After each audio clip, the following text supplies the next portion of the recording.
movies at last. Looks like it, Aunt Mattie. Huh. Well, Dad. Hello, son. Well, daughter, how was the moving picture tonight? Lovely. Mice, that's what it was. Just a lot of mice. There wasn't anybody killed in the whole thing. Oh, well, then I'll stick to these. These don't talk. And that big cluck Norman Maine was in the picture tonight. Never does anything but kiss a lot of girls. Norman Maine is one of the best actors in pictures. You and your movies, that's all you think about. You shouldn't be allowed to go to them at all if you're asking me. Too bad I was so busy in the kitchen. I didn't hear anybody asking you. Hello, Granny. Hello, darling. But of course, no one ever listens to me. They do if they're within 10 miles of you. Gadding around picture shows. House all cluttered up with movie magazines. And the other day, I caught her talking to a horse with a Swedish accent. Sis. We're only young once, you know. Ah, Hollywood. You'd better be getting yourself a good husband and stop mooning about Hollywood. You know what she wants to do? She wants to go to Hollywood. I've known it all along. I've seen her making faces in the mirror and talking to herself. That's what comes of your movies. Why, what would you do if you did go to Hollywood? I'd be an actress. I would, I tell you. I've always known I could. Guys, wouldn't it be wonderful to have a movie star in the family? Oh, Miss Blodgett, may I have your autograph? You may not know it, darling, but you're practically on your way to bed. Oh, Miss Blodgett, you're my favorite actress. Won't you tell me the secret of your success? Oh, let me alone. I asked her, what's come over you? I'll tell you what's come over her. She's just a silly little girl whose head has been turned by the movies. And the sooner she forgets the whole thing, the better off she'll be. Why will I be better off? What's wrong with wanting to get out and make something of myself? What do you do that's so much better? Just because you're satisfied to sit here all your life, you think you can laugh at me. Well, someday you won't laugh at me. I'm going out and have a real life. I'm going to be somebody. Now, if it was spring, I'd say give her a good dose of sulfur and molasses.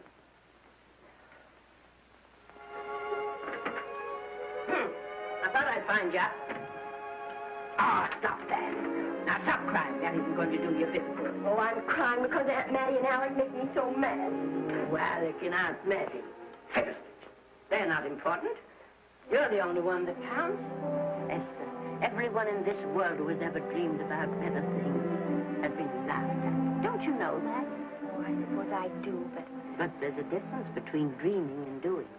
The dreamers just sit around and moon about how wonderful it would be if only things were different.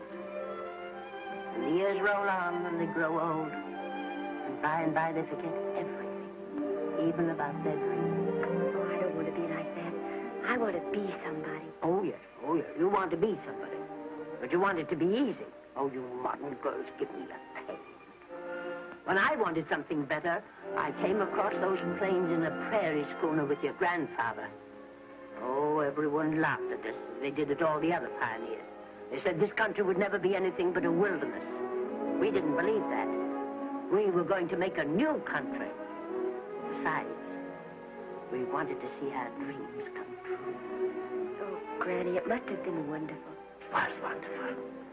But don't you think for one single minute that it was easy, Esther Blodgett?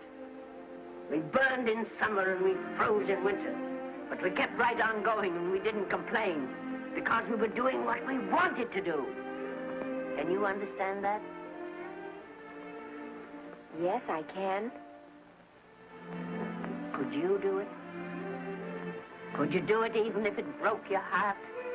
Because remember, Esther, for every dream of yours you may come true, you'll pay the price in heartbreak. Oh, I know what I'm talking about. You may not believe it, but I was a young girl once. And a very pretty young girl. A lot prettier than you are. And I was in love with your grandfather. And when some Indian devil put a bullet through him, that is as if it had gone right straight through my heart, too. And I remembered all he taught me. And I went right on. I buried him out there in that wilderness with my own hands. And I went right on that same day. And I kept right on going, even when your mother was born. Oh, Granny, I want to make it worthwhile.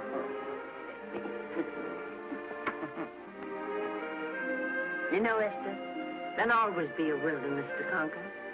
Maybe Hollywood's your wilderness now. From all I hear, it sounds like it. But if you've got one drop of my blood in your veins, you won't let Mattie or any of her kind break your heart. You'll go right out there and break it yourself. That's your right. Here. Oh, here. Stop that nonsense. Here. Take this and go to your Hollywood. Oh, I can't take your money. Well, why not? It's your savings. Well, I was only saving up for my funeral. Now I don't think I'm ever going to die. Oh, Granny, how can I ever thank you? By giving me your word of honor that you will never tell a living soul where you got that money. I promise. Remember, if you do, I'll have you arrested for robbing me.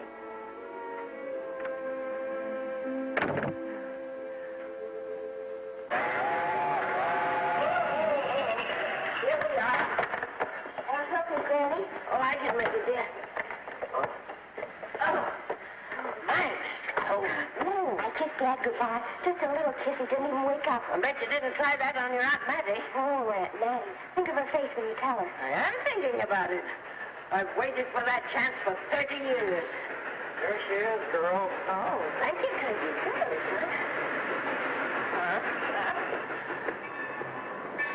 Well, come on. Here's your prairie schooner.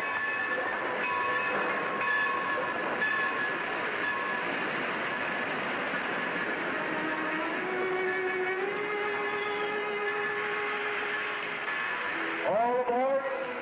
Oh, friend. Go on. Goodbye, Granny. Goodbye.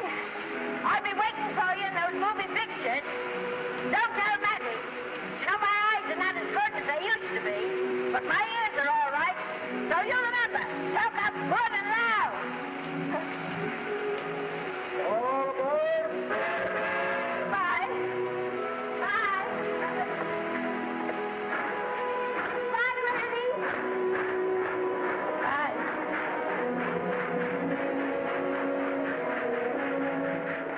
You want to go home now? I don't want to, but I will.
Good afternoon.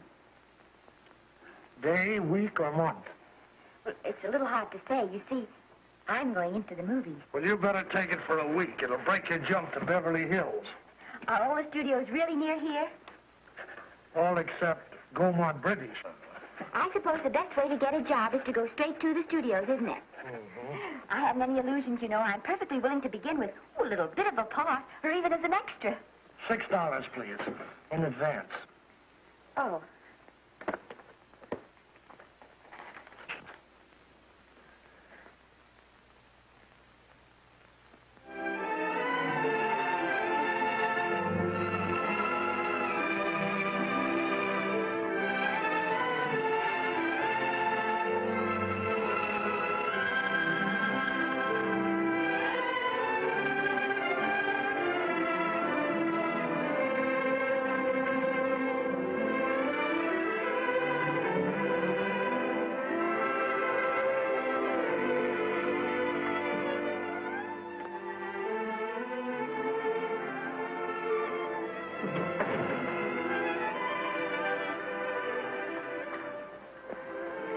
I beg your pardon.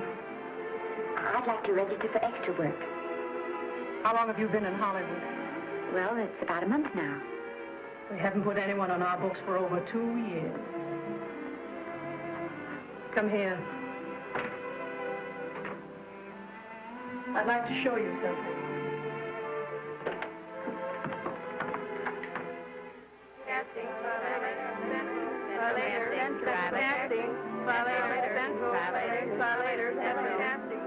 Every time you see one of those little lights flash, it's somebody asking for a job. Every time you hear them say, try later, it means there isn't any job. You can't keep the girls at the switchboard long. They go crazy. Every one of those little lights thought it was going to be a star. Still want to go in the movies?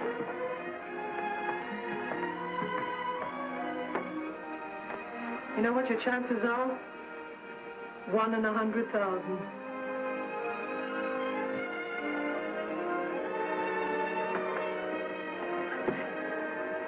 But maybe I'm that one.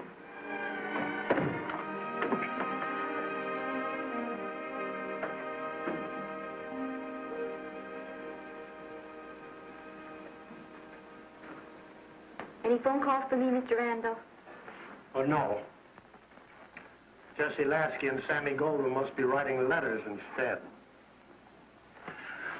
How's the luck today? There wasn't any. Maybe you don't go at it in the right way. Now, take Danny McGuire here. He knows the ropes. Don't you, Danny? Sure, I've had him around my neck for years. Huh? What? Oh, Miss Blodgett. Danny McGuire, our new tenant. How do you do? Mr. McGuire is a big director. Oh, are you really? Oh, could you possibly use me in a picture, Mr. McGuire? Of course, I haven't had much experience, but I don't think that really matters if you're willing. And I really listen, feel that... lady. In the first place, I'm not a director. I'm an assistant director. In the second place, if I had any jobs to give away, I'd confer one on myself. And in the third place, you should have stayed back home in the first place.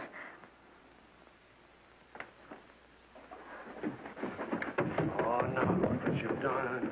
Hey, wait a minute. Hey, don't be that way.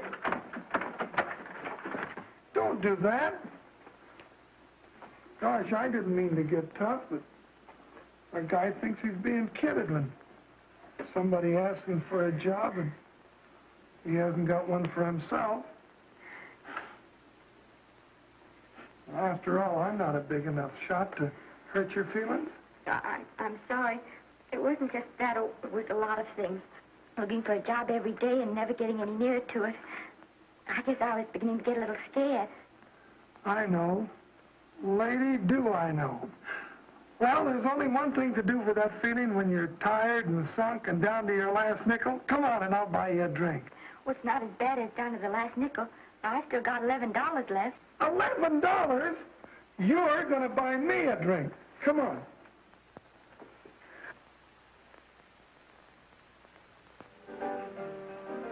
That's right, George. There's nothing like a little rum to take away that milk flavor.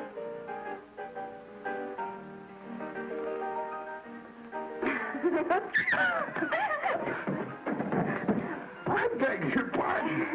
Certainly.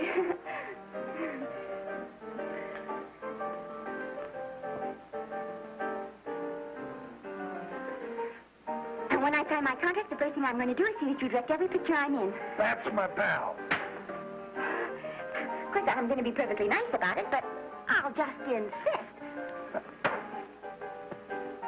Now, that's the way to talk. Don't let them lick you. Oh, I should say they can't lick me. If they try anything like that, what? I just won't sign. Now, that's right. What have you got to lose? Another one of these and we'll open our own studio.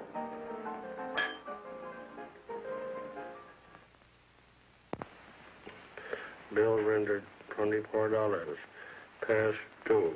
Remit without further delay. Me.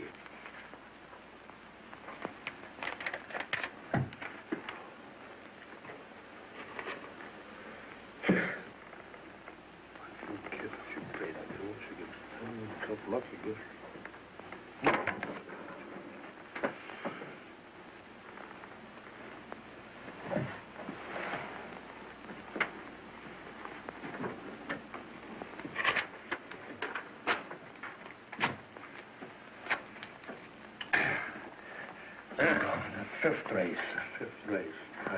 Try cap.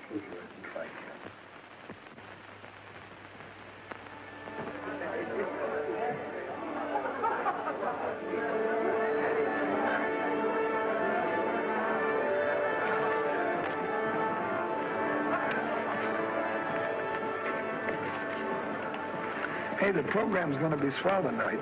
Now, you take this fella Beethoven. I'm a pushover for him. And Chopin, well, he's not so dusty either. But I kind of wish that once in a while they'd play something you could sort of go out whistling, you know, like Blood on the Saddle, Blood on. Well, there's a tune. Hey, why don't you throw your hat in the air or something, can't you? This is a celebration. My job starts tomorrow. I know it does, and I think it's swell, Danny. Gee, I wish you were in on it, too. But, oh, no, it would have to be a war picture. One of those big novelty numbers, a war picture without any beautiful women at the front. Oh, well, something will happen soon. Maybe. Why don't you go home, kid? Oh, Danny, I can't do that. I came here, and I've got to stay. Well, now, if it's on account of money, I can... Thank you. You've given me enough already. Anyhow, this is no time to be worrying. This is a party. Look at all the people. Everybody in the world. Look. That's me in the name.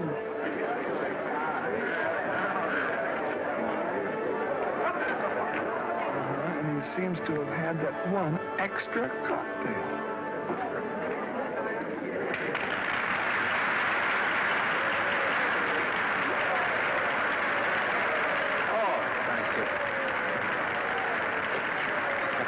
Sit down, you dope. That's the orchestra leader.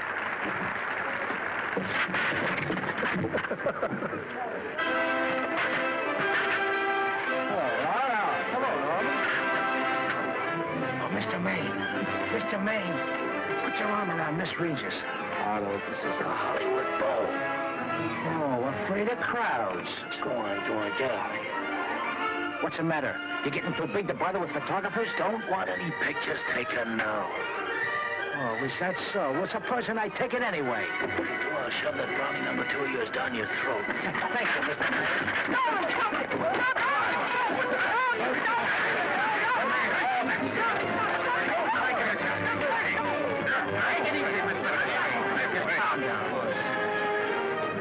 Normie, come back and sit down.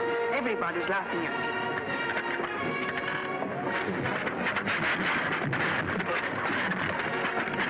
All right. Hi, Norman.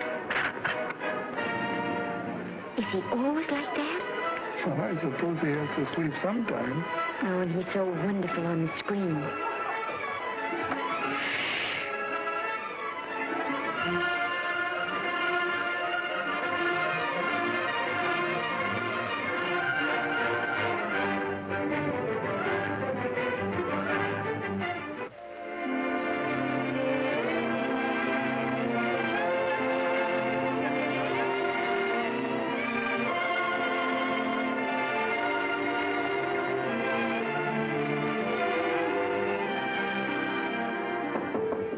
Come in.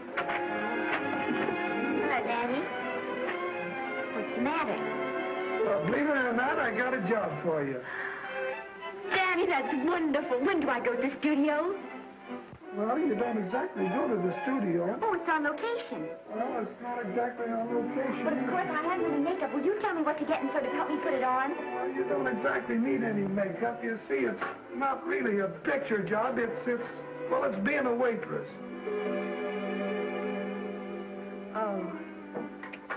Well, it's kind of a picture job if you look at it right. You said it was a waitress.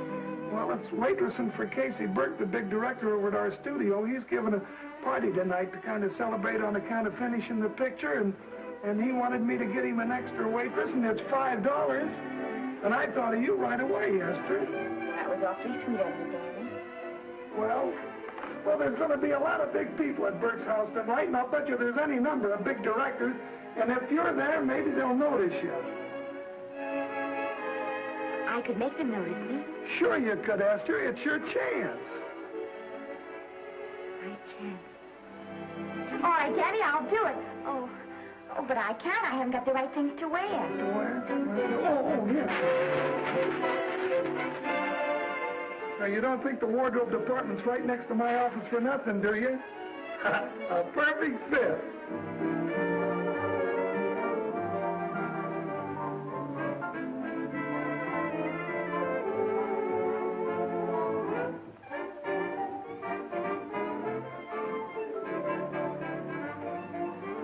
Did you get to the preview last night? I did. Would you like a little hors d'oeuvre? They are very nice. Oh, thanks. Well, what did you think of the picture? They should have saved it for Thanksgiving. What a turkey.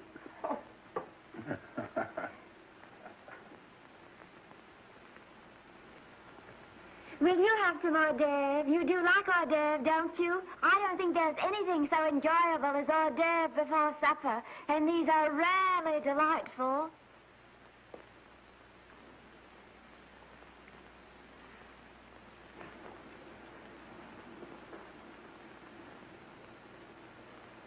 And at the finish, the kid turns around and sings a lullaby to its mother. Pardon me, big boys, but would you like a little hors d'oeuvre? They say they're the best in town. Don't tell me. I know. Mae West. That's a great twist. But where are you going to find a 2-month-old baby that can sing? Hello, Oliver. Oh, hello, Casey. You want to fire me now? Wait till you see the picture. I'm not a director anymore. I'm a male nurse. What's the matter with the picture? A guy by the name of Norman Maine. His work is beginning to interfere with his drinking. Oliver, don't tell me I'm to direct his next picture, too. Mm-hmm. You were my favorite producer. Now, wait a minute. You just go right on with your directing. I'll take care of these stars. I know how to handle them.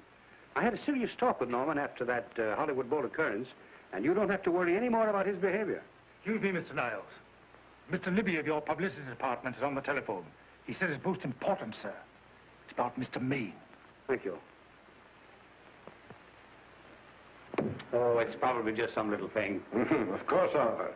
I'll turn on the radio and see if they've called out the National Guard yet. Hello, Libby. What's the good word? Mr. Norman Maine, America's Prince Charming, was apprehended driving an ambulance down Wilshire Boulevard with a siren going full blast. He explained he was a tree surgeon on a maternity case. Well, will it be in the papers? No, it won't be in the papers. But that's a nice, expensive hobby of yours, keeping Mr. Maine's informal entertainments out of the public press. Oh, that's fine work, Libby. Try and see that no one gets to Norman. He's probably home sleeping it off. Oliver. Yeah. Why can't you forget those dopes at the studio for one night? Business, business all the time. I don't know what's going to become of you. Norman, why didn't you call for me? Well, by darling, why didn't I call for you? In case you've forgotten, I was supposed to come here with you. Oh, that's all right. I got here without any trouble. The only reason I don't slap your face. Yes, darling, I know. Hello, John. Oh, hello, man. What's the matter with Oliver? He looks as if he'd had bad news. Hello, Mary. What's the matter, old boy? Maybe I'm wrong. I guess I've been drinking too much lately. No, you have to cut it down. It's bad stuff. Scotch and soda.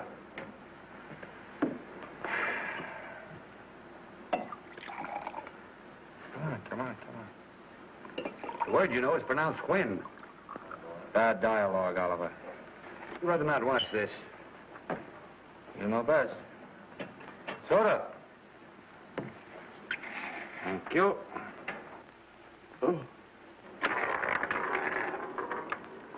Go ahead and say it. I've got it coming to you. Don't make it tougher on me, Norman. I don't want to stand here and preach, but take a look at my side of it. I'm trying to make pictures with you. I know. Costs are going up, and the grosses are going down. No, it isn't that. I've made lots of money with you, and I can afford to take a loss. But I hate to see you going the way of so many others. Why don't you get Lloyd's to insure you against me? You can't get insurance against a man forgetting who he is. You're a great star, Norman, but there's nobody so big that he can afford to have people refuse to work with him. Who doesn't want to work with me? You... Quiet. Listen, I know plenty of people who do. Yes, and so do I. But your real friends can't stand seeing you start to fall apart. What do you mean by that? The first signs are always the same. Not being able to remember your lines. Cameraman struggling to cover your hangovers. And all because you have to have a good time. Every day and every night. Listen, I've warned you for a long time. Okay, Oliver, you're a swell guy. You won't lose any money on me. I'll promise you that. I'll be ready for the curtains when the time comes. When it does, here's my epitaph. And now I think I'll, have a little drink. Scotch and soda.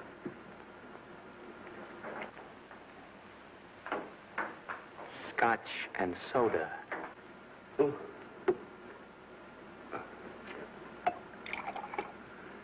Come on.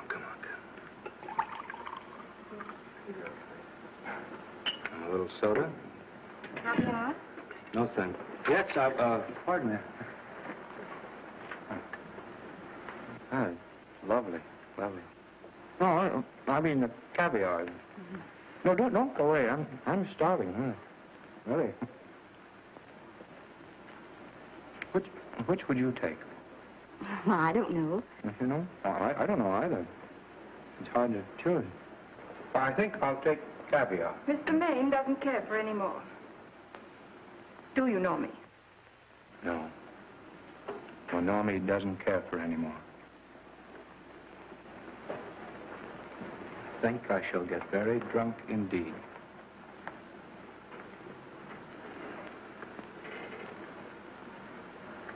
Scotch and soda. Sorry, I have something.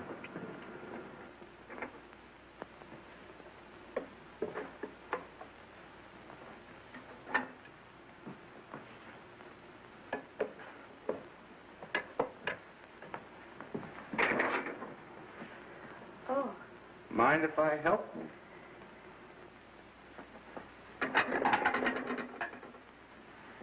Won't they miss you?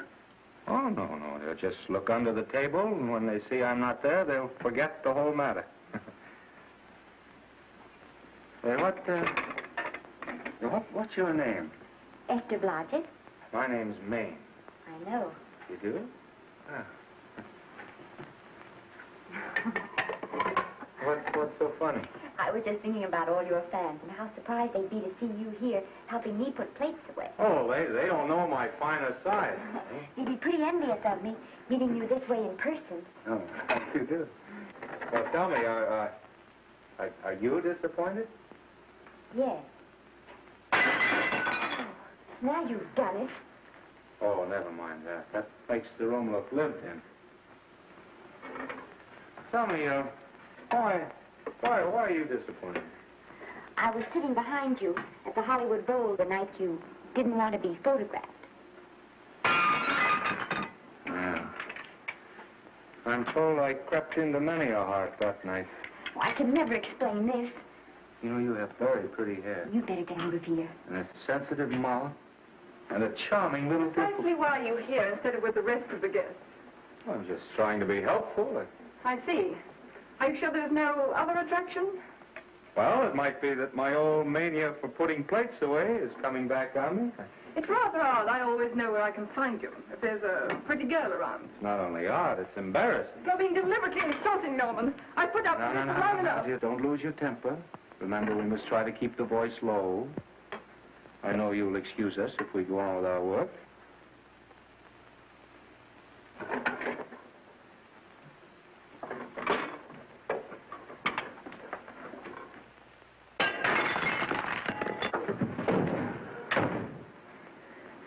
Now see what you've done.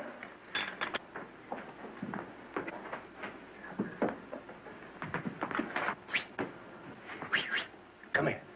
Help me up. Are you hurt? No more than usual. Come on, the wolves are on us. We gotta get out of here. Oh, I can't. The dishes aren't finished. Oh, yes, they are.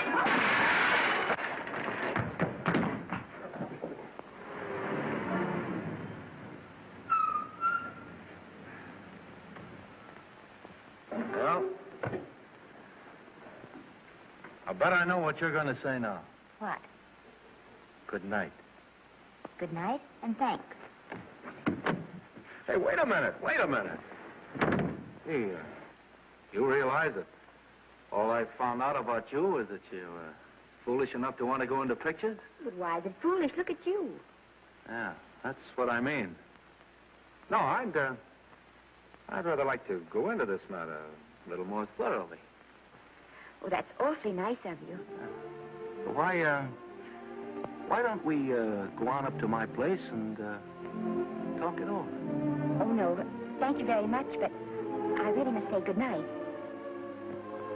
Good night. But you're not angry. No. I'm hungry. Well, why don't you go and get something to eat? Good night, Miss Blodgett. Good night, Mr. Maine. Wait a minute. Peter, the least I can do is to see you to your door. Will I see you again? I hope so. Has anyone ever told you that you're lovely? Well, now you know. Thank you.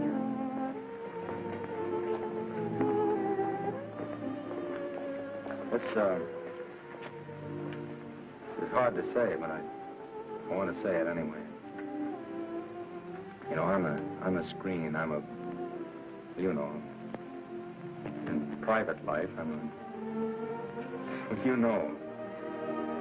But whatever I do, I still respect lovely things. And you're lovely.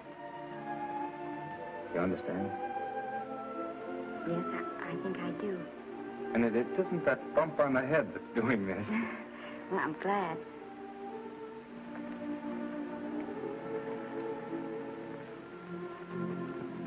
Good night. Good night.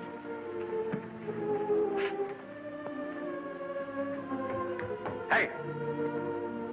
You mind if I take just one more look?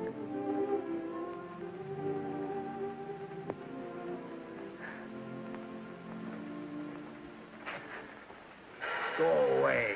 Quite impossible. I wouldn't even consider it. No.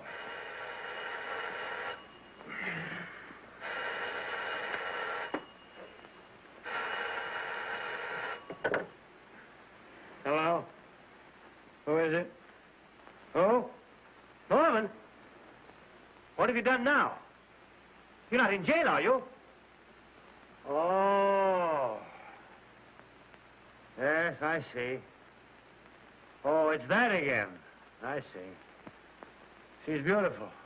Yeah, I know. You want me to give her a screen test? Yeah, certainly. She's got wonderful possibilities. Oh, you know she's got something. Well, you knew all the other ones had something, too. Oh, no. I tell you, Oliver, she's got that sincerity and honestness and sincerity and honestness that makes great actresses. Oliver, I am so sure of this girl that I want to take the test with her myself. Listen, Oliver, you've worked hard. You're entitled to a break. You get...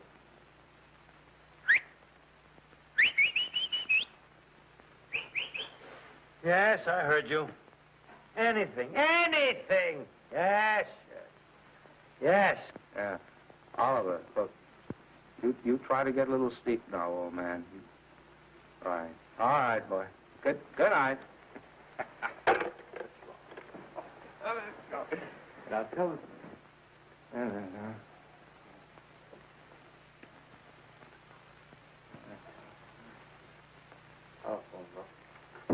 Telephone book.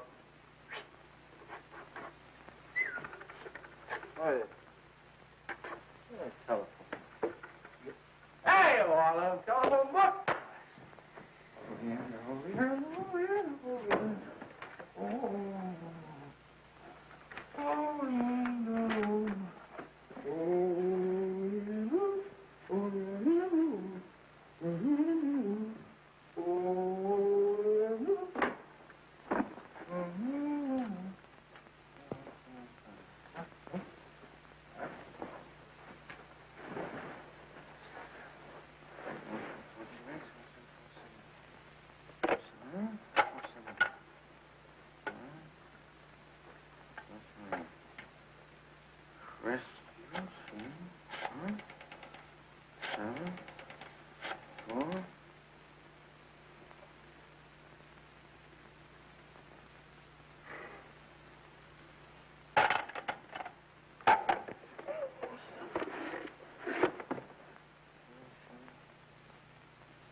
Telephone. For me? Some drunk trying to be funny says he's Norman Maine. Oh, thanks. I'll be right down. And Miss Blodgett, would you give him a message for me? Tell him it's 3 o'clock in the morning!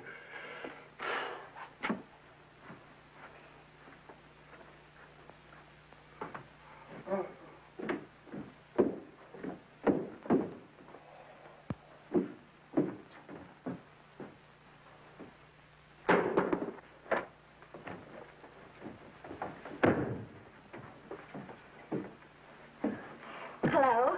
What? Oh. Oh. Oh. Oh, yes. I'll be there. Oh, thank you.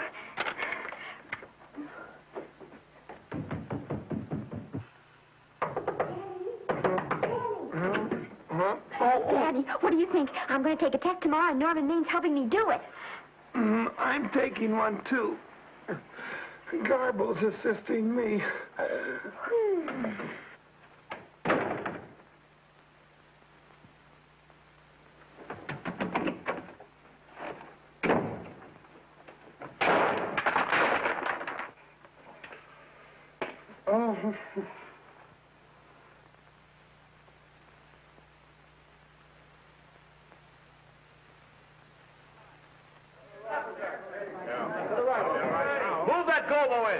Would it still come out more? No, the Yankee.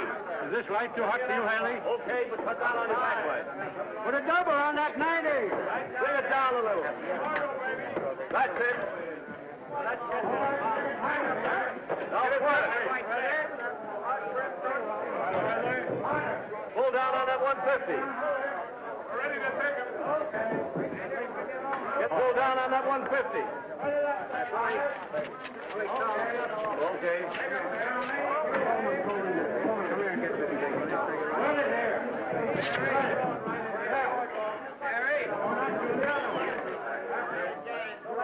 Bring me an apple box. Listen, gentlemen, please, if you don't mind.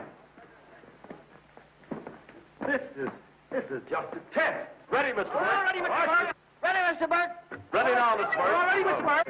Ready now, Mr. Burke. All ready, Mr. Burke. We're ready, Mr. Burke. All right, let's take it. Quiet! Quiet! Quiet! Quiet! Quiet! Ready, Norman? Yeah. You ready? ready, Miss, what's your name? You'll soon know your name, Esther. The whole world's going to know it. But I'm so scared. Maybe I better not try it today. Oh, come on. Now, don't be foolish. They all had to go through this. Harlow, Lombard, Myrna Loy, and now Esther Blodgett. All right. I'm ready. This is a take. Rolling. Quiet. Hey!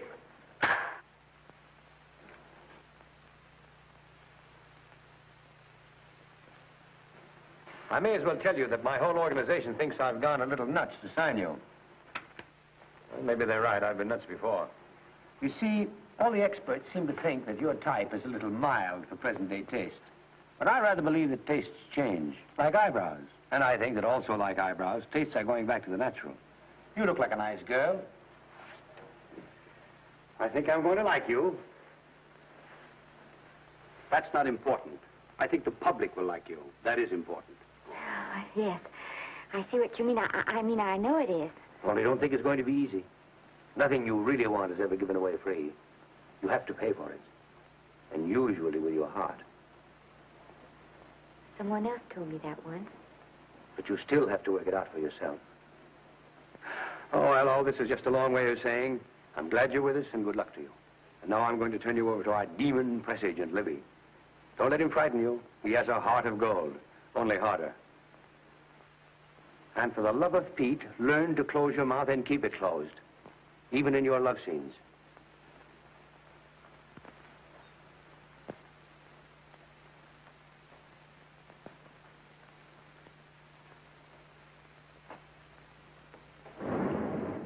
Are you a Russian? No, I was born in Fillmore, North Dakota. Oh, no. First saw light of day in a mountain cabin, a trapper's hut, high up in the Rockies. Go on. Well, I always wanted to be an actress. Dreamed of footlights as Lonely Kitty.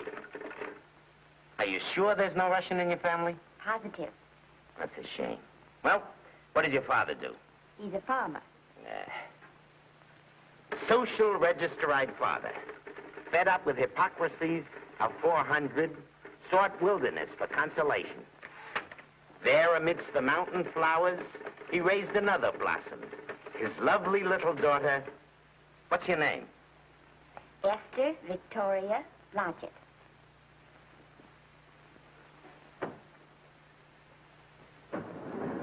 Greatly appreciating your attention in this matter, very truly. Do you know what her name is? Esther Victoria Blodgett.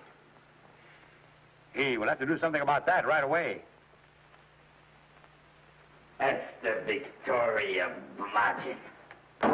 Well, that Blodgett's definitely out. Let's see, Esther Victoria, Vicki. How about Vicki? Oh, I think that's terribly cute. Let's see, Vicki. Vicki what? Vicki, pronounced Vicki.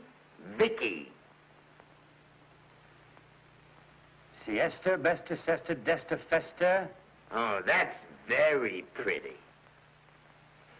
Jester, Hester, Desta, Lester. Vicki Lester. Oh, I like that. Say it. Vicki Lester. Say it again. Vicki Lester. Say it again. Vicki Lester. Say it. Vicki Lester. Say Vicki Lester. Vicki Lester. Vicki Lester. Vicki Lester. Vicki Lester. Flash. Oliver Niles Studio discovers new starlet, a Cinderella of the Rockies. Her name is Vicki Lester. Those who have peeked tell me she couldn't be more divoon. The face of an angel and such natural talents. Her voice is a symphony. Her very walk, they tell me, is enough to drive men mad. Not that way. Get the lead out of your feet. Lift them up.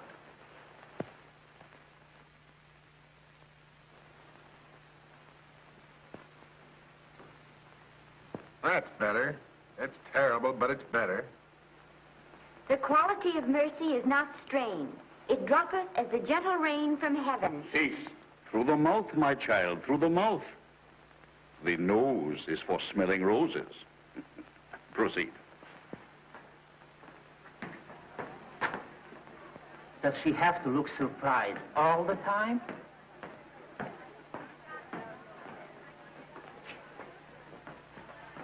Anyway, it's just a rough sketch. Pretty small mouth, eh? Oh, well. Give her that Crawford smear.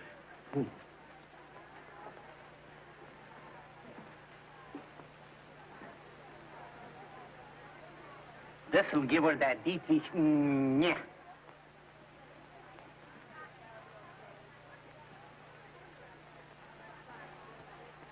We're on the wrong track.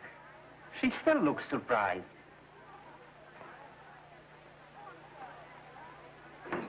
Listen, dress people. We're shooting on the set this morning, not in the commissary. Now, come on, snap into it. Acme Trucking Company? No. Mr. Smith is not in.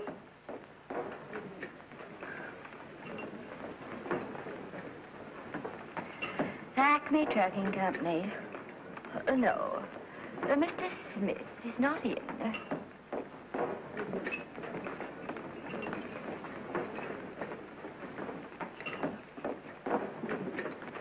Good morning. What can I bring you, Mr. Maine? That just shows how long you've been here. Mabel, bless you. How soon are you and I going to be married, huh?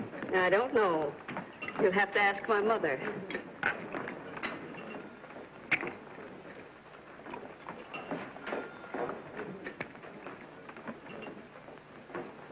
Acme Trucking Company? No, Mr. Smythe is not in. Acme Trucking Company? No, Mr. Smith is not in. Acme? No, Smith ain't in.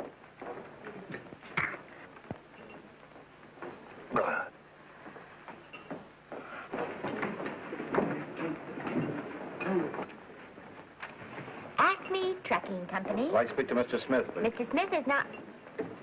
Oh, Norman.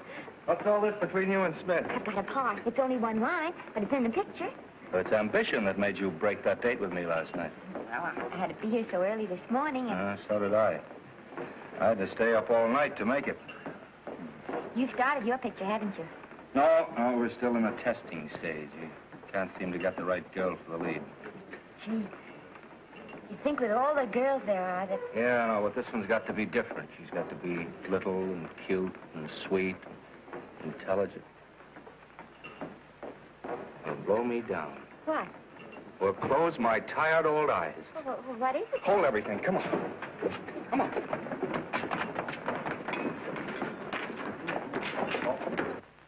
Well, you've been through the whole casting directory. I'll work day and night, Mr. Niles. And I'll work with her, Oliver. And I can be mean or nasty or anything you want, Mr. Niles. If she clicks, Oliver, you've got a star overnight. Okay.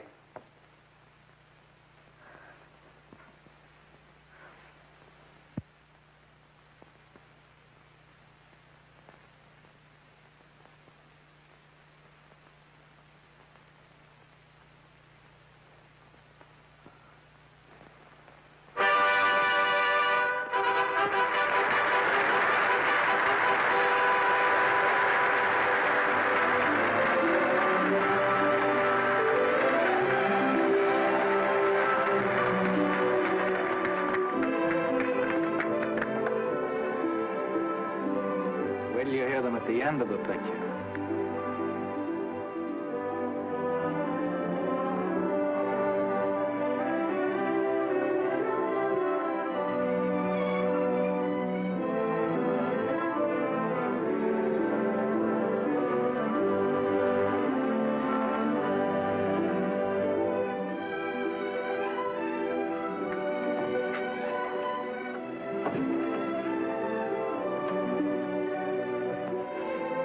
Do you think we were noticed? By no one. They're much too busy playing at croquet.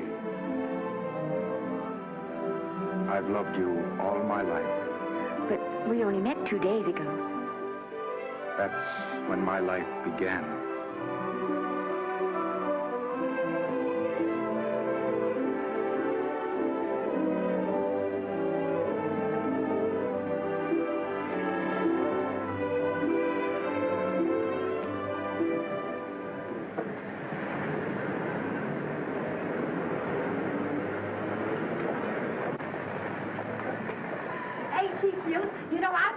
same type I am, don't you? I think she's sweet. Well, it's Vicki Lester's picture, all right. I think she was much better than he was. These producers are so horribly down. They won't know how good she is. Well, maybe it's because she's a good girl. No, Maine's not so bad, but it's Vicki Lester they'll go to see. Vicki, darling, I think she's the most precious little thing I've ever seen. The knockout, Libby. You might mention that when you write your review. That Lester kid's a gold mine. Didn't you like Norman Maine? Was he in it? Libby, I'm afraid we have another hit. It's in the bag, neatly tied up with beautiful pink ribbons. Say, where are Norman and Vicki? I don't know. I thought you had them. I wish they'd come. We're having a party at the Trocadero. Isn't it thrilling running away from people? Norman, it's so exciting, So new. A star is born. Come on, run.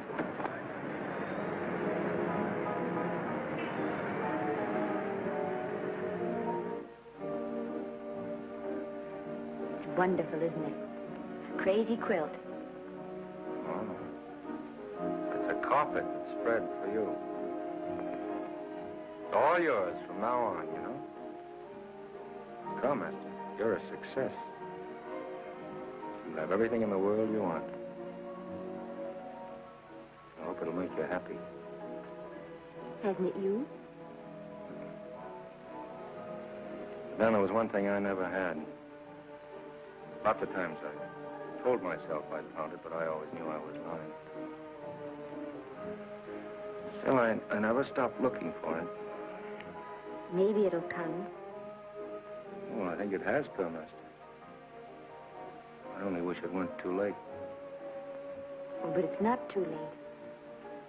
No, you can't throw away your life the way I've thrown away mine and have anything left that's good enough. No. You can. Norman, you can. You mustn't tell me that, Esther. I'm so afraid that I'll believe it.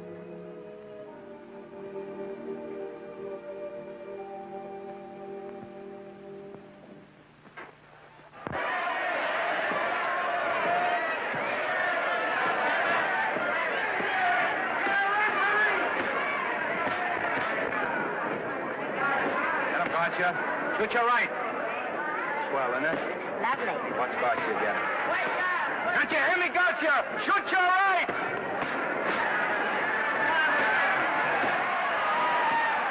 He's down! Gotcha got him! Gotcha got him! He did, didn't he? Yeah, but he'll be up, though. You like it? Sure I did. You like me? Sure I did. Ooh, that reminds me. Will you marry me? No, thank you. Come on, Gotcha, finish him. Why won't you marry me? Wasn't that dependable? Hey, shoot your right! Throw away your money? Break him up in there. Break him up. Drink so much. Well, suppose I quit drinking. Yes? Come on, Gotcha, shoot the right in there. The right. Suppose I save my money. Yes? There he goes. Let him have it. Suppose I became absolutely dependable on all occasions. Yes?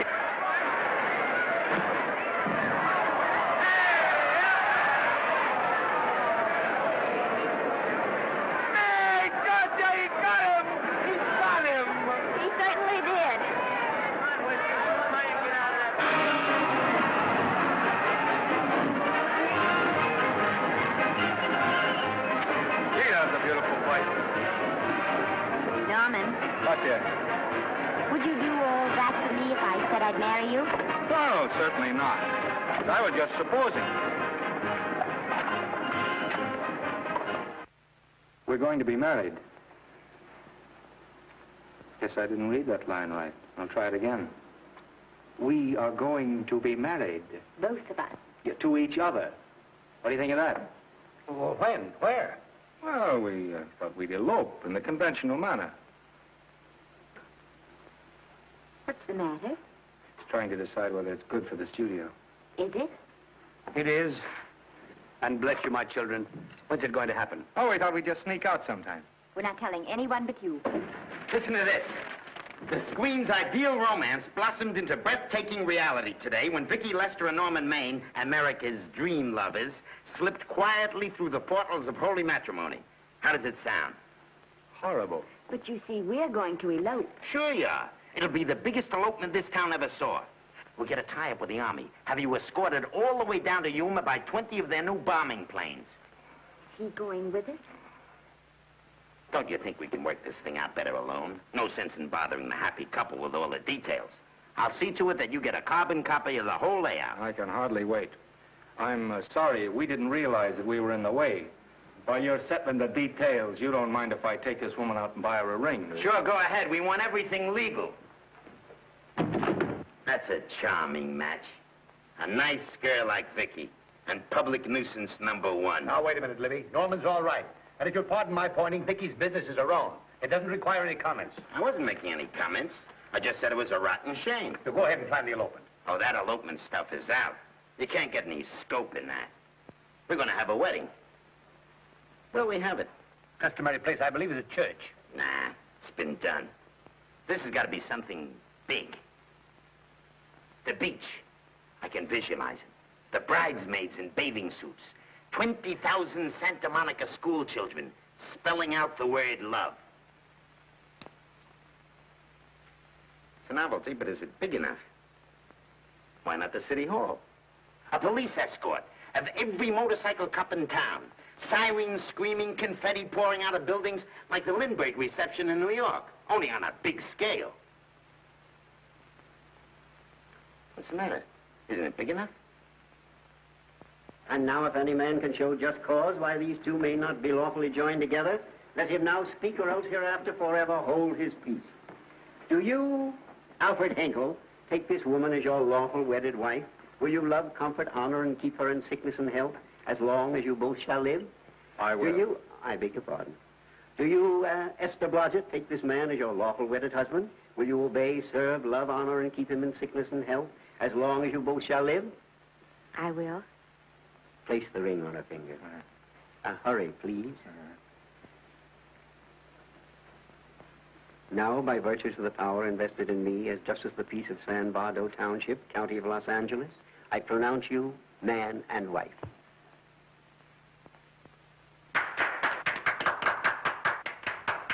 Quiet! And now I must exercise my prerogative of office.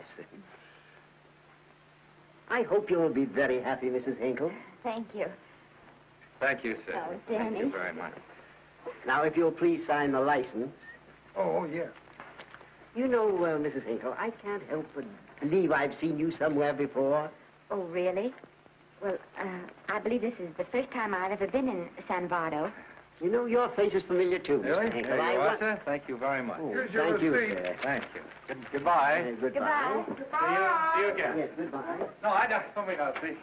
No. Yeah, I think you got by with it. But it was close. That JP was just beginning to remember where he'd seen it. Well, anyway, we got away from Libby. Hello, Toots.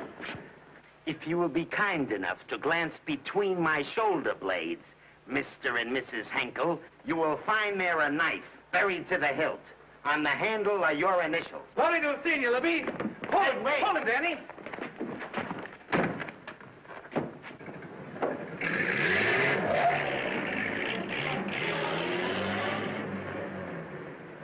There go a couple of rats I raised from mice. Well, they got a right to get married, haven't they? I haven't got any right to double-cross the public, and I haven't done it yet. Hey! People versus Porky Washington, who is charged with violating Section 600. Young man, you're in contempt of court. Operator, get me the Los Angeles Tribune. I've a good mind to put you under arrest. Wait till I make the score. You wait, too. Tribune, give me the city desk. Johnny, this is Matt Libby. I got a flash for you. Norman Maine and Vicki Lester were married at 2:30 this afternoon. Vicki Lester? Court recess.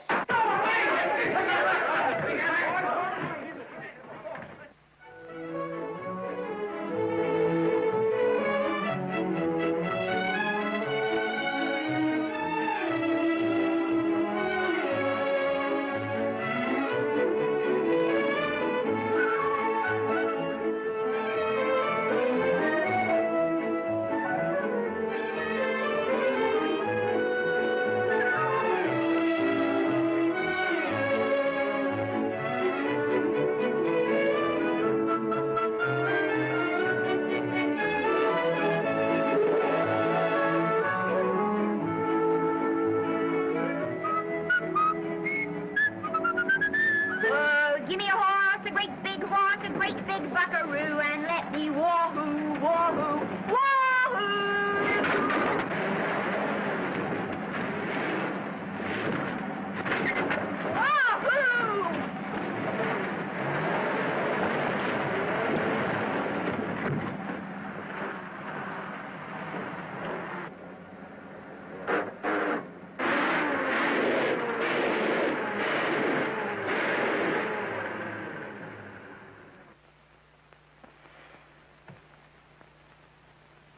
Wahoo! Wahoo. Wahoo. I don't want to sound immodest, but I think I've stripped the gear. Well, sit down, won't you, and let's get acquainted. We'll probably be seeing quite a bit of each other from now on. Well, might just as well break the ice now as later.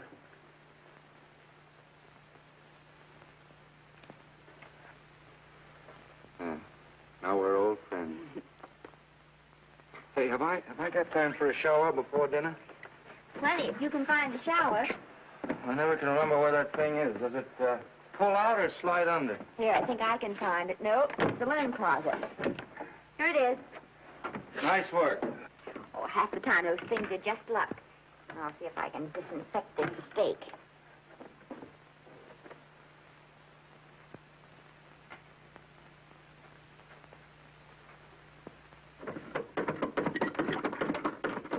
Esther, there's no soap. Here. Thank you. Oh, and that's, Yes, dear? I'll need a washcloth, please. Oh. How you fix the cigarettes? You know I never smoke underwater. Well, what do I do to make this thing work? Pull that gadget at the top and pray for rain. Well, I can't reach it. I can't get my hands up. If you've gone in there with your arms down, you'll never get your bath. Unless you're a contortionist.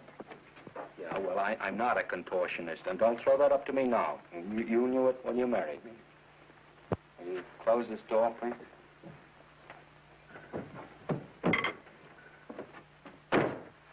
Thank you.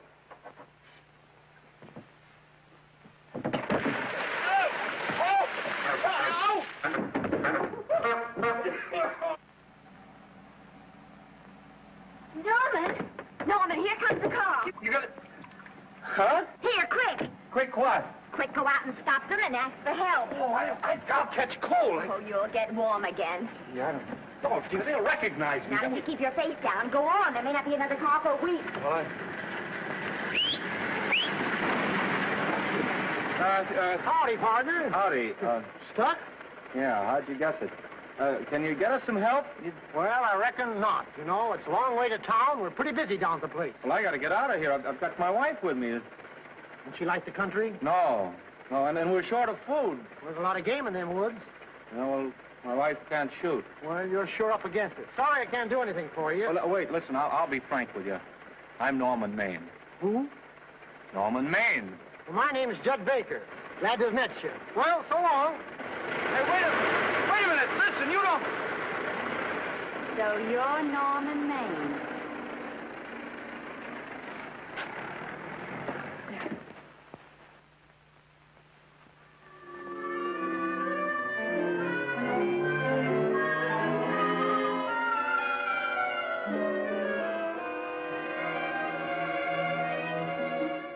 I got my prestige to look out for. I'm supposed to be the best publicity man in the racket. And they laughed themselves sick when I even tried to get a decent mention of Maine. Yes, I know how sensitive you are, Libby, and I don't like to see your feelings hurt. Thanks, boss. Now, Vicki, there's a dish for free space. But if Maine swam across the Pacific, the papers would keep it a secret. Well, the exhibitors don't like him, the critics don't like him, the public don't like him, and I don't like him. Who likes him?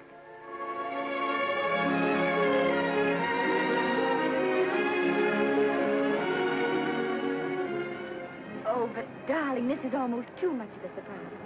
And there I was in my touching innocence, thinking we were going to live at the beach house. Oh, we'll still keep the place at Malibu. But this is special. This is our castle. It used to be in the air, you know? We'll never use any ugly words like contracts and pictures and careers. When we come in those gates, we'll check the studio outside. Come on, I got another little surprise for you.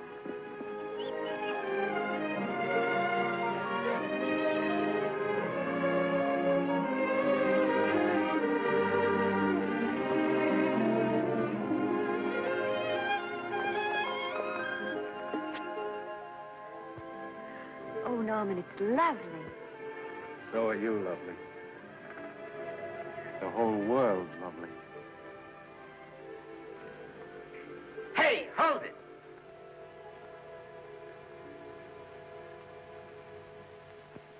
That's it. Caption, their honeymoon never ends. All right, let's get some pictures. Now, if the bride will sit here and the groom stand behind her, we'll have something unique. Now let's go after something different. You sit down and she'll stand up. Pretty radical, isn't it? Yeah, but in a nice way. Okay, Otto, fire. Caption, their honeymoon begins anew. Ah, the producer. Caption, their honeymoon ceases abruptly. Hello, Oliver, glad to see you. No, I'm glad you're back. Thank you. Vicki, how well you're looking. Hello, Oliver.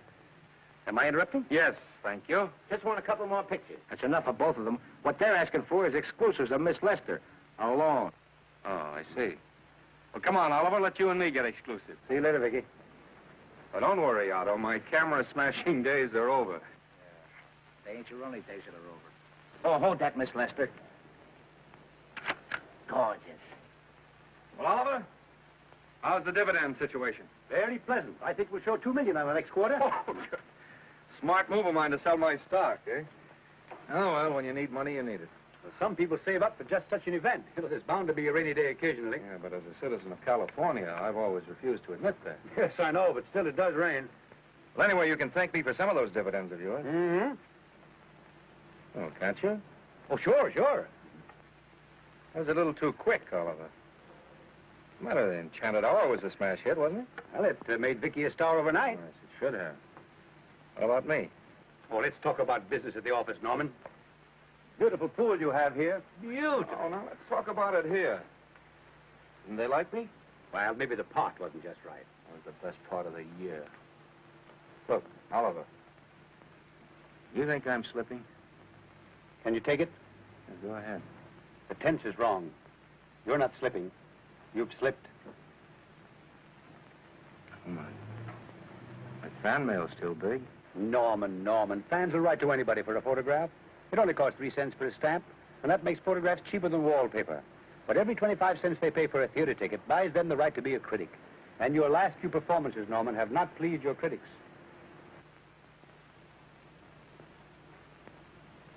You remember I told you I'd be ready for the curtains when the time came?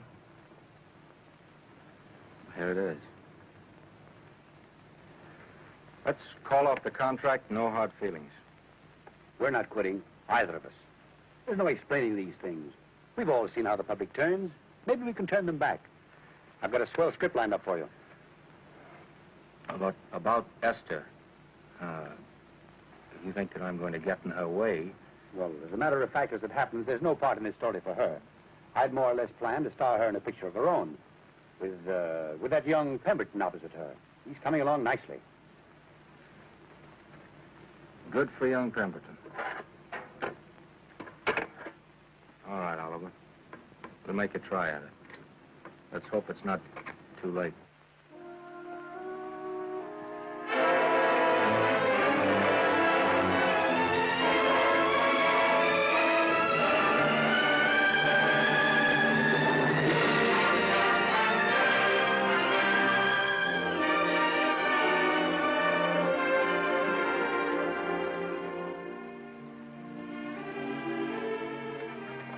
No argument. I'll buy those. Huh. The screen's most finished actor. I'll say he's finished. He keeps them away in droves.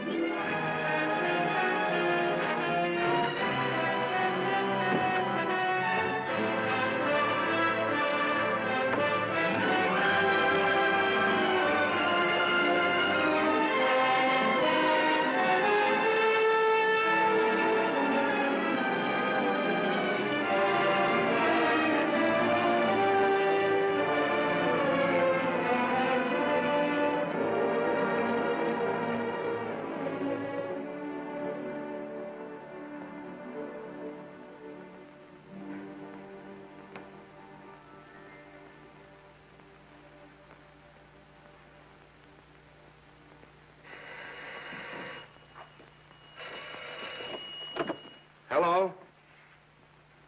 No, Miss Lester isn't home as yet. No, I'm not the butler. But I can take a message just as well as he can, honest. Oh, is that you, Norman? Swell. Listen, Norman, this is Artie Carver. Hiya, kid. Swell. Say, I hear you're through with Oliver Niles. Is that on the level? Please, Artie, I'm not news anymore. Forget it. Say, what kind of a settlement did you make on your contract? Give me a figure so I can do a story on it. There was no money involved. We just called it quits. Okay, I'll fill in my own figure. Say, by the way, I've been trying to get an interview with Vicki for 2 weeks, but she's always busy. How about you giving an old pal a break by speaking to her for me? Sure, I'll ask her. Swell. So long.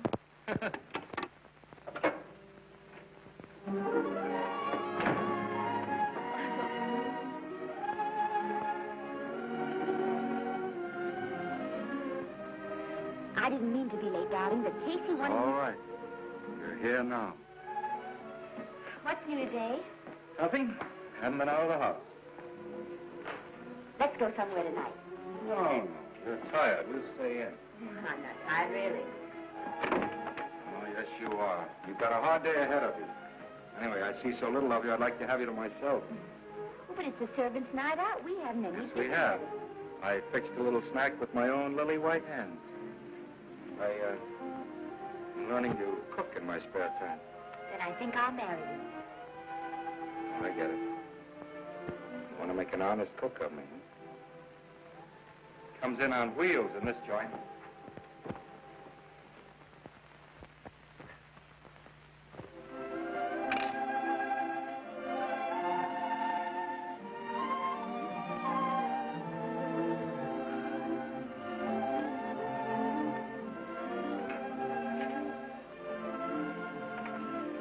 Yeah?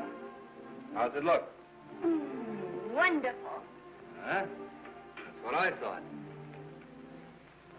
Now then, don't be formal, just pitch in. Yeah?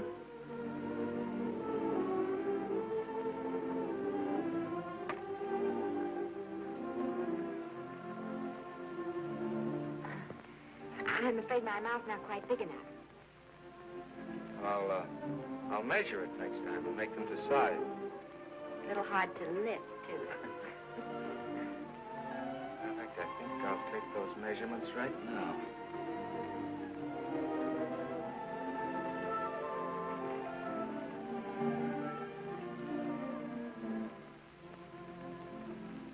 That's what I wait for. All day. That's why I rush home without even changing my costume.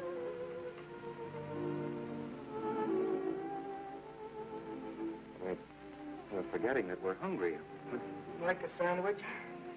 Thank you. I still have a little work on this one.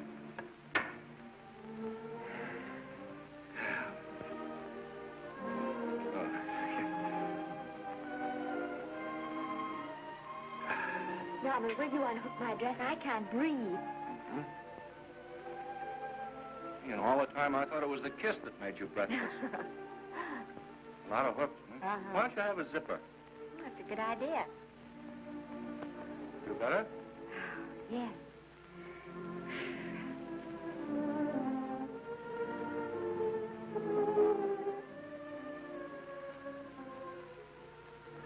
Don't look now, but I think that guy on your left is in love with you. I hope so.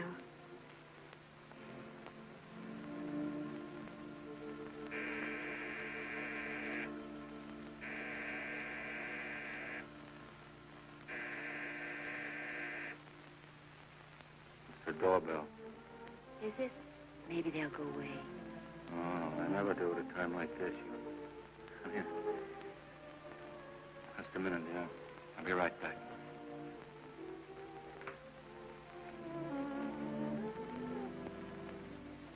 Does Vicki Lester live here? Yes. I got a package for her. I'll sign for it. Well, who are you? I'm her husband. Oh, sure. I'm right here, Mr. Lester.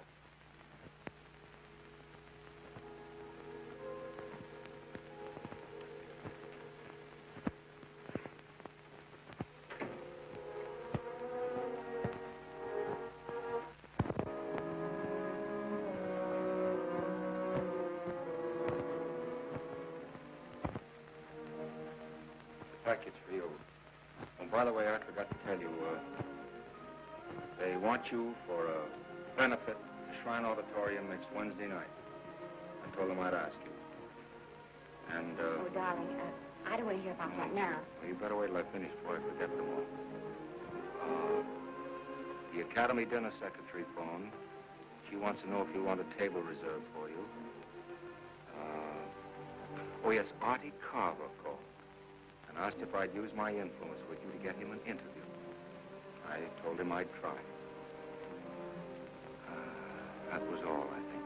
Oh, Norman, let's don't talk about those things now. We're forgetting the wonderful food you prepared. Oh, I'm not very hungry now. I think I'll fix me a little drink. No.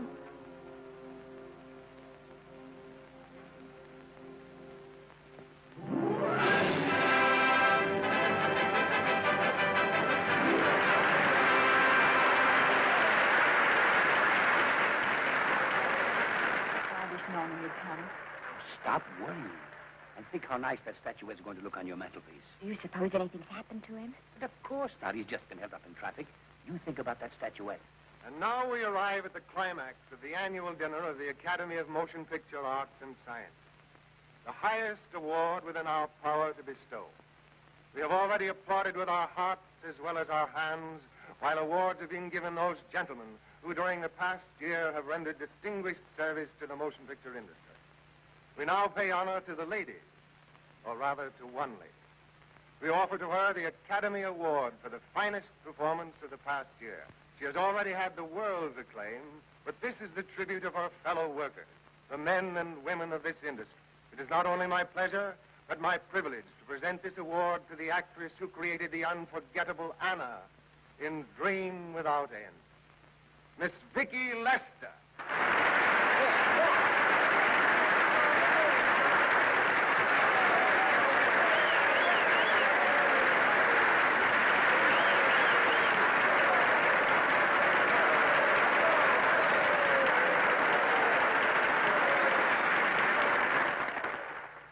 What more can we say, Miss Lester? This says it all for us.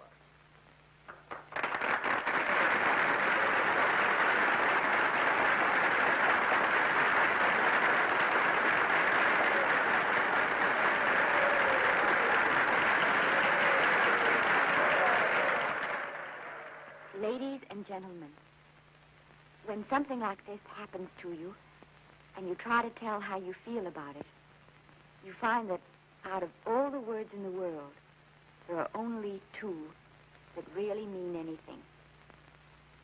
Thank you. All I can do is to say them to you from my heart. All I can do is to keep on saying them. Hey, that's fine. All the thing. That's a very pretty speech, my dear. Very pretty. You said the right thing. I want to be the very first one to congratulate you on that valuable little piece of bric-a-brac. Now I want to make a speech. Gentlemen of the Academy and fellow suckers, I got one of those once for a best performance. They don't mean a thing. People get them every year. What I want's a special award, something nobody else can get. I want a statue for the worst performance of the year. In fact, I want 3 statues for the 3 worst performances of the year, because I've earned them. And every single one of you that saw those last masterpieces of mine knows that I've earned them. Libby, start the music. What I'm here to find out is, do I get them or do I get them? Now answer yes or no.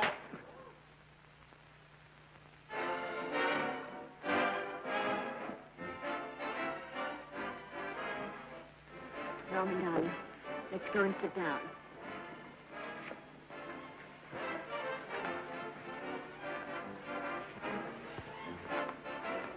Come on, Owen, sit to that. That's for you, Norman.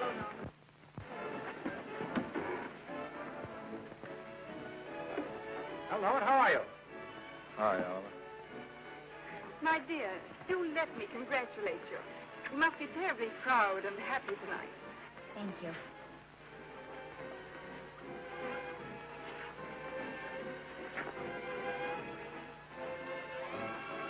Somebody give me a drink.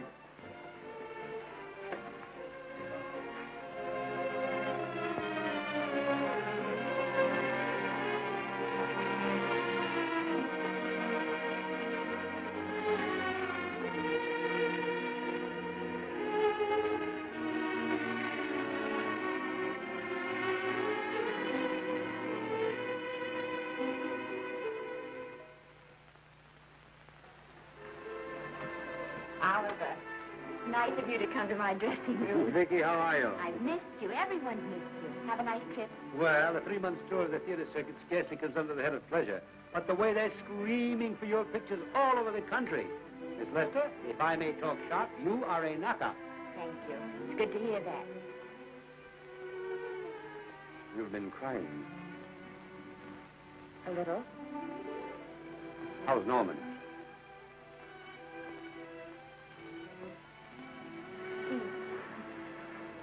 Well, he's trying awfully hard, Oliver. Letting Norman leave this studio was the hardest thing I ever did. There was nothing else I could do. I know. Has he been... Is he all right? He's gone to a sanitarium. He really wants to stop drinking. And I think he could only... Well, perhaps if he could start working again, there would be some encouragement. Oh, Oliver, could you do that? Oh, thank you. But he mustn't ever know I told you. He won't know, and you mustn't worry. I want you to keep up your good work in this picture. I'll try, Oliver. That's the one thing I can do for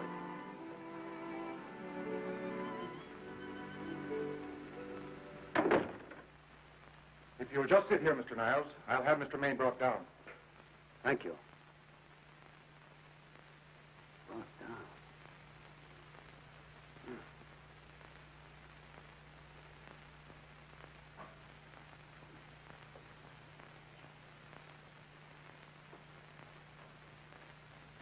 Hello, Oliver. Welcome to Liberty Hall. Hello, Norman. Well, no, Mr. Niles isn't slipping me a case of scotch, Cuddles. This is just a handshake. This is Cuddles, Oliver, my social secretary.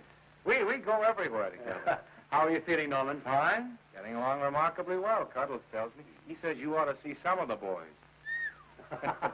Let's sit down. Yeah. Cuddles, we really don't need you. Touching, isn't it? Can't bear to have me out of his sight. Are you comfortable here, Norman? Comfortable. It's positively luxurious. They even have iron bars in the windows to keep out the draft. How much longer are you going to be here? Oh, well, I'm really cured now. I'm just staying on for an extra week or two to get in good shape, you know. After all, there's no particular hurry to return to the cameras. That's what I wanted to talk to you about. I've got a script with a fine part for you in it. Oliver, that's great. That's great.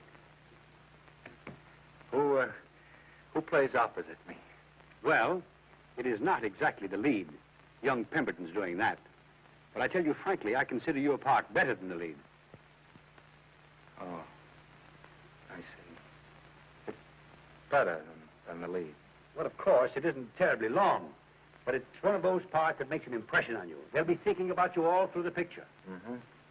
Well, the thing is, Oliver, I'm pretty well set at another studio. I'm not at liberty at the moment to tell you which one. You know yourself how those things are. Of course. But it's a big picture. It's one of the biggest of the year. Mm-hmm. And the part. Every actor in Hollywood would give his teeth to play. Well, that's fine, Norman. Naturally, that will tie you up for a while. But we won't get to this picture for some time. And perhaps, if you want to consider it for later on, well, we'll be... I'll tell you, Oliver, you'd better not count on it. See, I've got several pictures lined up after this one, and they're talking to me about England. You know, they're doing some very interesting things over there, you know? Mm-hmm. Hey. What is it, Cuddles? Speak right out. We all love you. For dinner.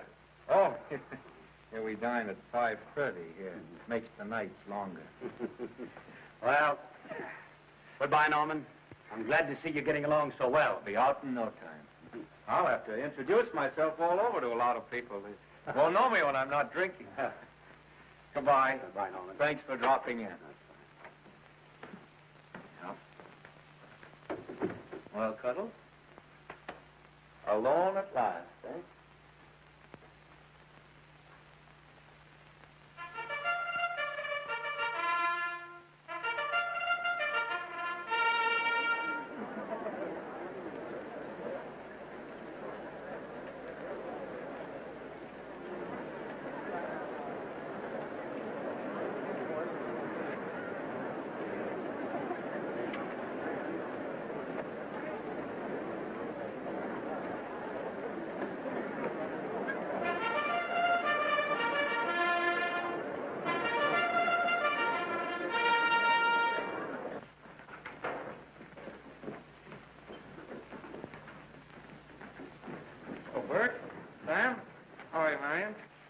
Hello. Hello. Hello, Normie. Glad to see you. How I hate to run into these has-beens. They give me the creeps. Me too. He was good while he had it. And he had it quite a while. Hello? Hello, Mr. Maine. I haven't seen you in a long time. Oh, I've been resting. Ginger ale, please. Ginger ale and what? Ginger ale and ginger ale. A new leaf? A whole new book. Thank you. Scotch straight.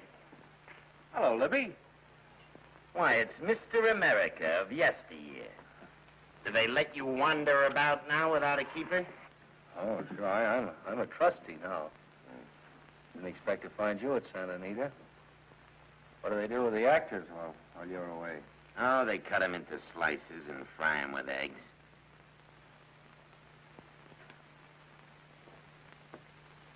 I suppose you'll be here all the time, now that you've retired from the hurly-burly of the silver screen. Well, we're living down in Malibu now and pretty lonesome with Esther away working all day.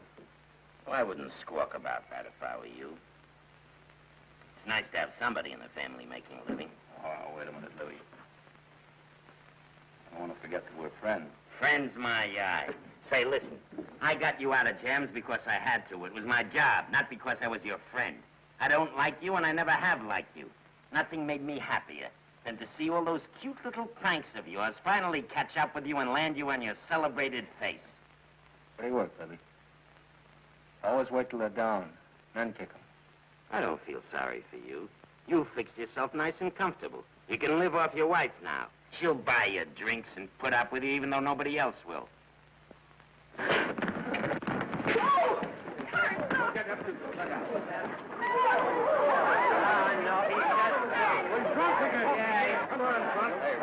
a minute. Come on outside for you, wife. I'm Norman Maine. Well, that's not my fault. Oh, don't bother to toss him out.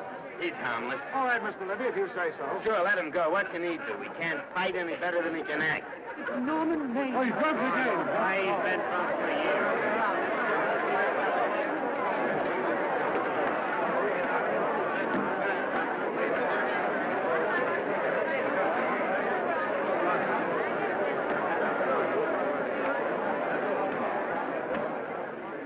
Give me a scotch. Double.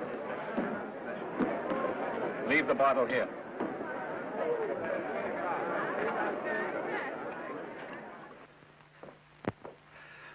Vicki, you'll be ill. Why don't you try to get a little sleep? But he's been gone 4 days. 4 days and not a word.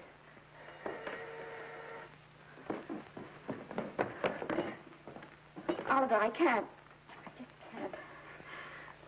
can't. Hello? No, this is Oliver Niles speaking. What? Where? Thank you. What is it? Nothing. Oliver, tell me. He's in the night court. He's been arrested on a drunk charge. Now, he's all right. He isn't hurt. I'm going right down and get him out. I'm going with you. Vicki, it isn't any place for you, and if it gets in the papers, What there'll do be... I care about the papers? I'm going with you.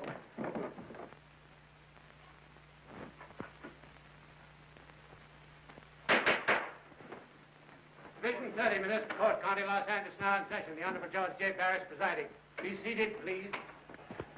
Was you able to do anything? Judge wouldn't even see me. Ready, Your Honor.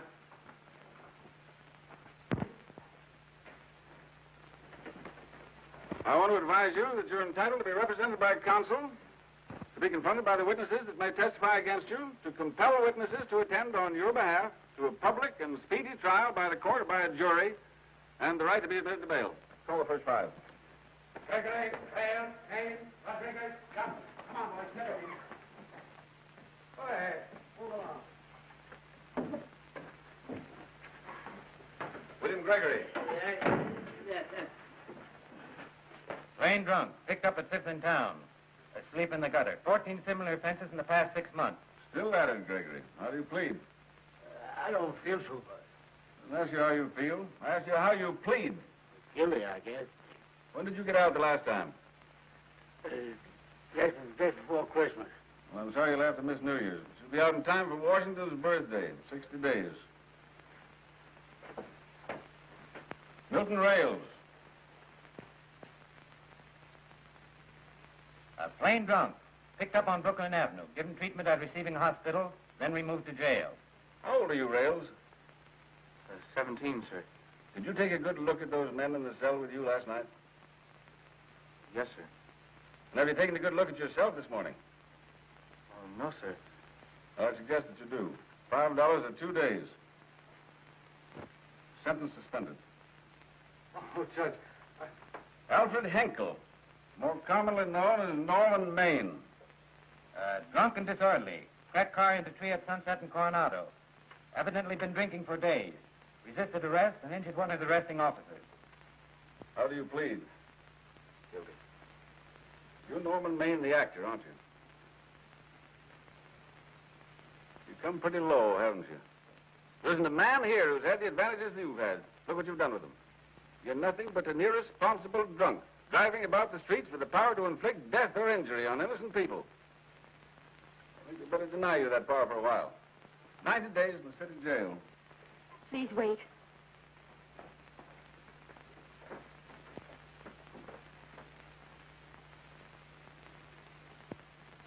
I'm his wife.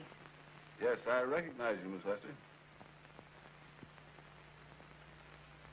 Please, Judge. I promise you this won't happen again. I'll be responsible for him. If you just won't send him there. You realize that this man, when drunk, is obviously a menace to public safety?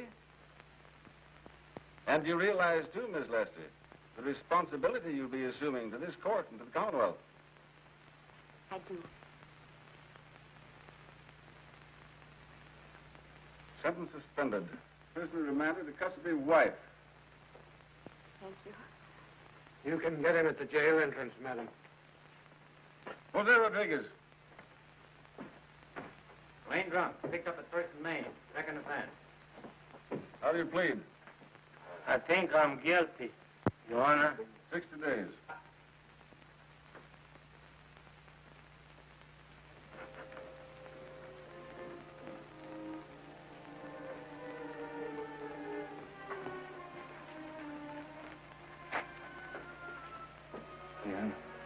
I'm so tired. Hold him, Mr. Maine. Protect him. Oh, no. What about a statement to the press? Oh, no, please.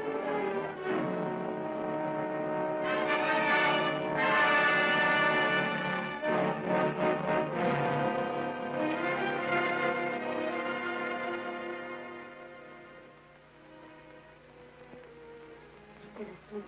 He's been asleep nearly all day. It's the best thing for him. Awful to see this happen to someone you love. And know in your heart that it can't get any better. I only know that all I can do now is stay with him and try to help him. So will I. And between us, we'll take care of him. You're very fond of him, aren't you, Oliver? I'm very fond of both. Then I know you'll understand what I have to tell you. And after what happened last night, I think you already know what it is.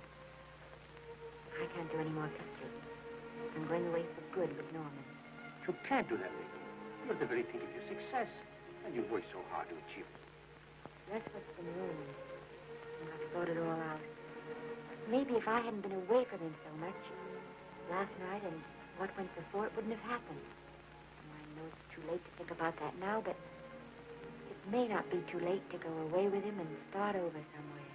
It's your life you're giving up, Vicki. so I can try to give Norman back his. Can you honestly tell me I'm wrong to do it? No, Vicki. I cannot honestly tell you that. Then there'll be no more Vicki Lester.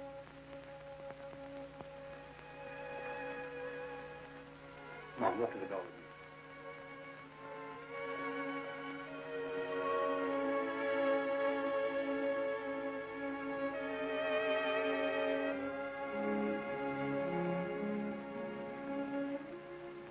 Goodbye, Vicki Lester. You were a grand girl. Good luck, Mrs. Norman Maine.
Darling,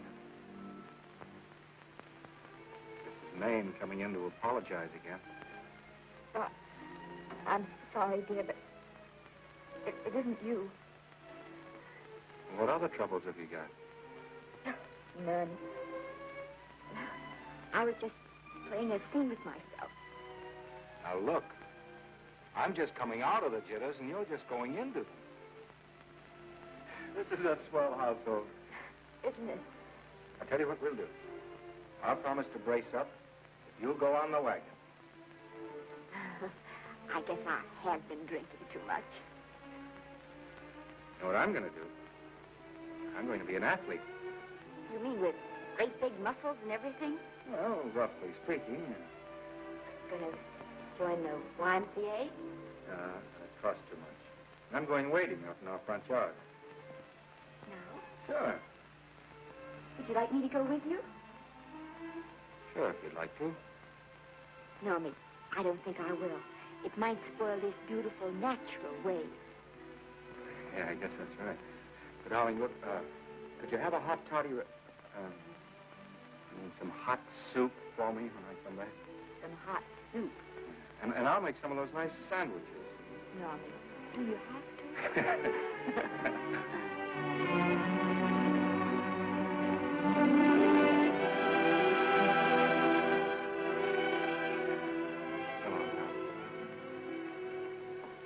Now, don't stay in too long.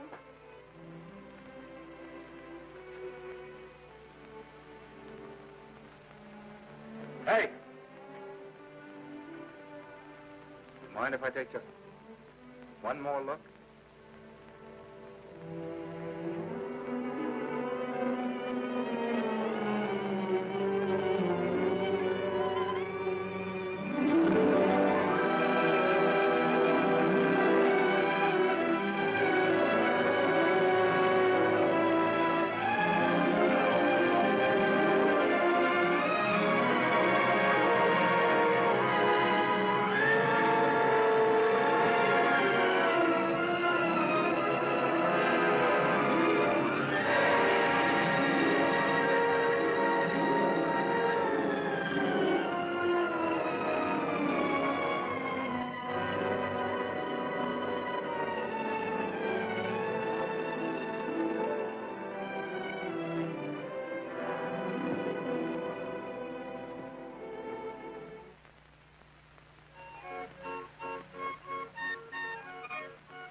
first drink of water he had in 20 years.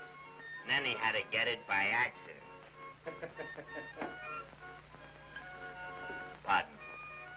How do you wire congratulations to the Pacific Ocean?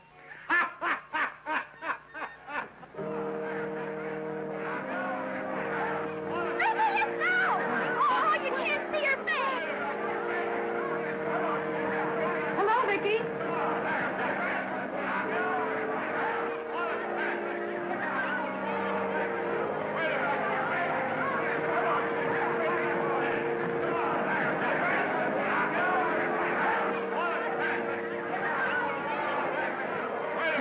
Can't you? Come on, Vicki, let's see your face. Vicki, will you sign my book for me? Write Mrs. Norman May. Don't you care, Vicki, you get over it. Stand back, can't you? Don't you cry, dearie. He wasn't so much.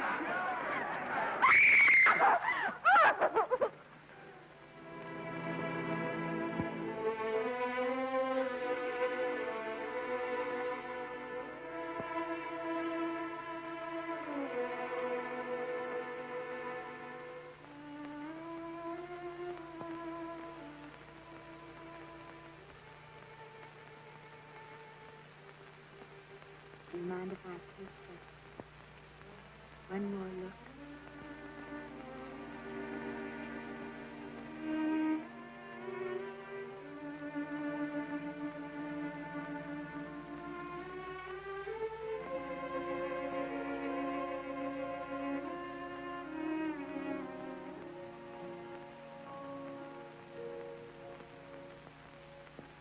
Here are the paychecks for the servants, Graves.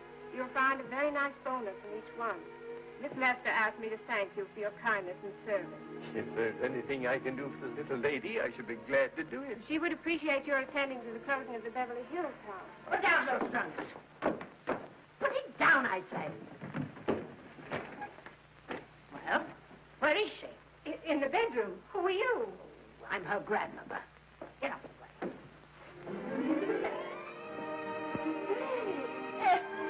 Granny, darling.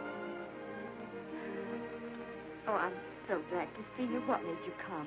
Oh, I know when I'm needed. Now get out of here. Go on. Get out of here, all of you. I want to talk to my granddaughter alone. I came just as quickly as I could. But I'm going home. I sent you a wire yesterday.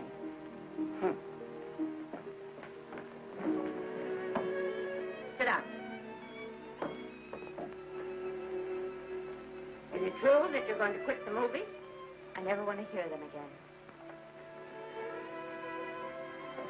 What are you running away from, Elizabeth? I'm not running away. It's just that I can't go on. My heart isn't in it anymore. Once I told you if you get what you want, you have to give your heart in exchange. And you said you were willing. Do you remember? I remember. It seems to me that you got more than you bargained for. More fame, more success, even more personal happiness. Maybe more unhappiness. But you did make a bargain. And now you're whining over it. I don't think I'd feel so very proud of myself if I were you, Esther. I'm not, Granny. My mind's made up. Oh, then I'm sorry I gave you the money to come out here. You just wasted. Oh, but Granny... I was proud of you, Esther. I was proud to be the grandmother of Vicki Lester. It gave me something to live for. Now, have it ended. I know. Oh, I want to be strong, but I can't go on. You must. Tragedy is a test of courage. If you can meet it bravely, it will leave you bigger than it found you. If not, then you'll have to live all your life as a coward. Because no matter where you may run, you can never run away from yourself. I never knew Norman Maine. He wrote me a very sweet letter when you were married. He said you told him how much I meant to you. And I know just how much you must have meant to him.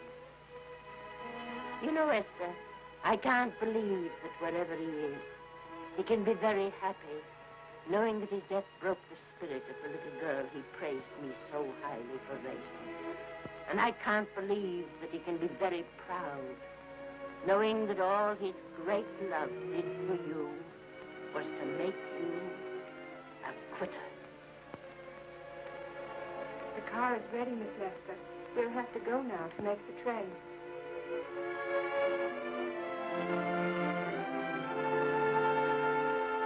Put the car back in the garage.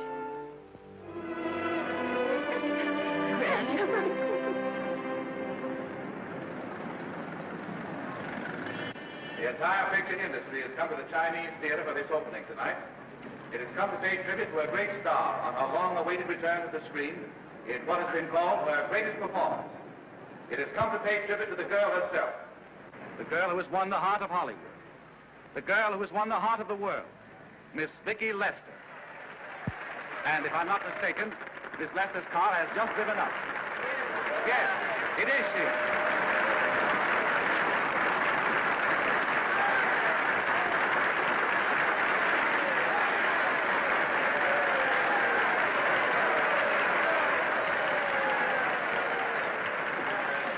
This doesn't scare you too much. I scare very slowly, young man. 6 mile, folks, please.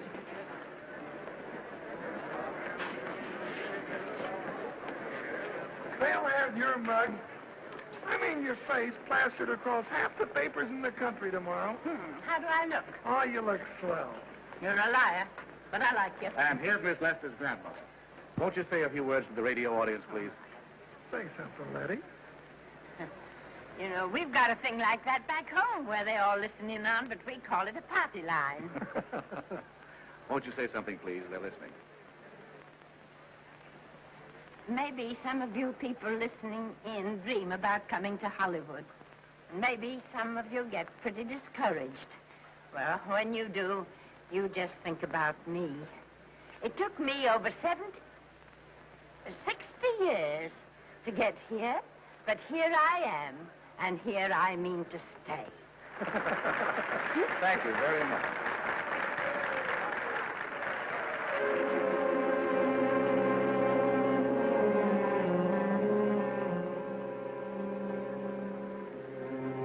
Miss Lester.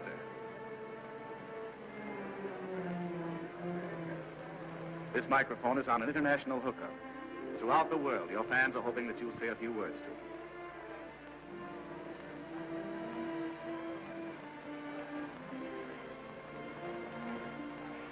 Hello, everybody. This is Mrs. Norman Maine.